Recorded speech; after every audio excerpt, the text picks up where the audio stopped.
My name's Rob Kolb. I'm a property damage expert consultant, and welcome to The Situation. So today, the situation is why you contractors out there need to be in contact with somebody that can help you when you run into insurance restoration jobs with difficult adjusters. And that's exactly what happened in this case. So that being said, let's go over to the computer and get into this deal. And so here's the structure that we're talking about here. It's a small commercial structure. It's about 80% asphalt shingles and about 20% flat roof surface. And so let's go over to my drone pictures. Here is drone pictures of the structure in question. And there's a lot going on this roof. So let's select a picture here and get into some of the details here. Let's see here. Let's go with this one right here. So here is some of the damage in question and some of the issues and challenges on this particular roof. So in the state of Ohio, one of the tools you have when dealing with insurance companies is reasonable appearance. Well, reasonable appearance is definitely out on this building because of all these different things going on. So if you look at this pie on the right hand side of the building here, you can see the shingles are newer and a different shade of gray as opposed to what you see over here on the left hand side. So it's already a different appearance. In addition to that, if you look at these patches here, the patches, they didn't even try to get close to the same color.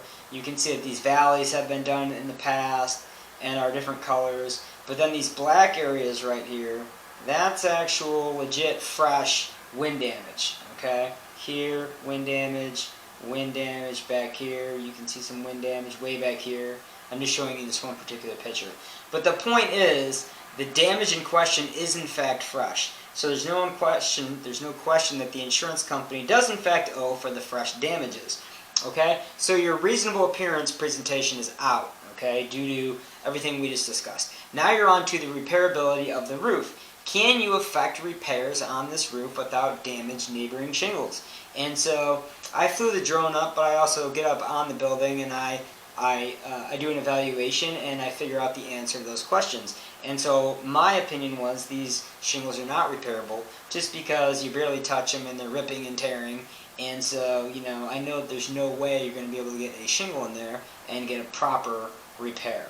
So the insurance adjuster gets out to the property initially, and they give the client a whopping $28,143.94, approving 80 square of shingle. The entire surface area is about 114 square, and that 80 square, by the way, is not even the total square amount. They left off 15 square or something like that. So this is their pathetic, inadequate, laughable initial estimate.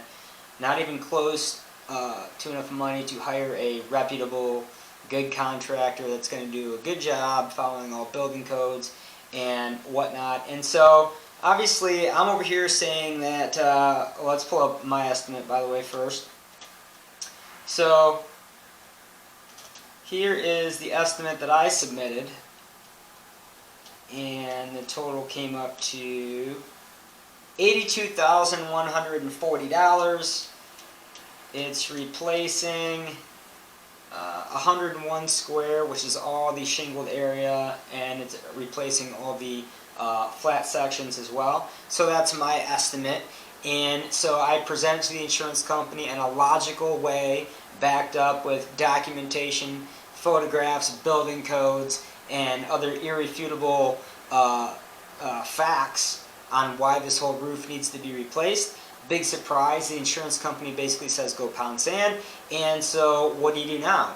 So this is where it's important to know what cards you have to play, what order you need to play them in, and kind of the different players of the game. So initially the contractor hired me to deal with getting this building approved, getting this roof approved, and dealing with the insurance process, because who likes to do that? Nobody.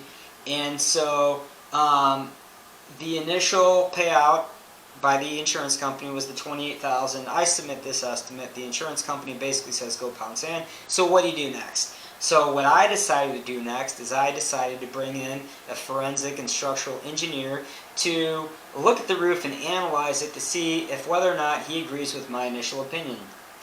And so here's the engineer's report right here. It basically totally agrees with my assessment that the roof is in fact in a non-repairable condition. And so that's what he had to say. And so what do you think the insurance company did in this scenario?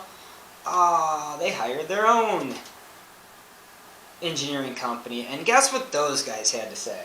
They had to say that everything I said and my engineer said is inaccurate, and most certainly this roof is repairable. And so I kind of knew that was going to happen. I kind of knew that if I brought in an engineer, they were going to bring in an engineer to counter what my engineer said. And so basically I knew from the get-go most likely this claim was going to end up in appraisal. But what I wanted to do is I wanted to run through step by step to getting to appraisal, so when we're in appraisal nothing was missed. We went through all the motions, we did everything we could to where there was no other option other than getting to appraisal. And so the appraisers get selected, they go out and meet the property, and guess what happens? I win. And so let's see here.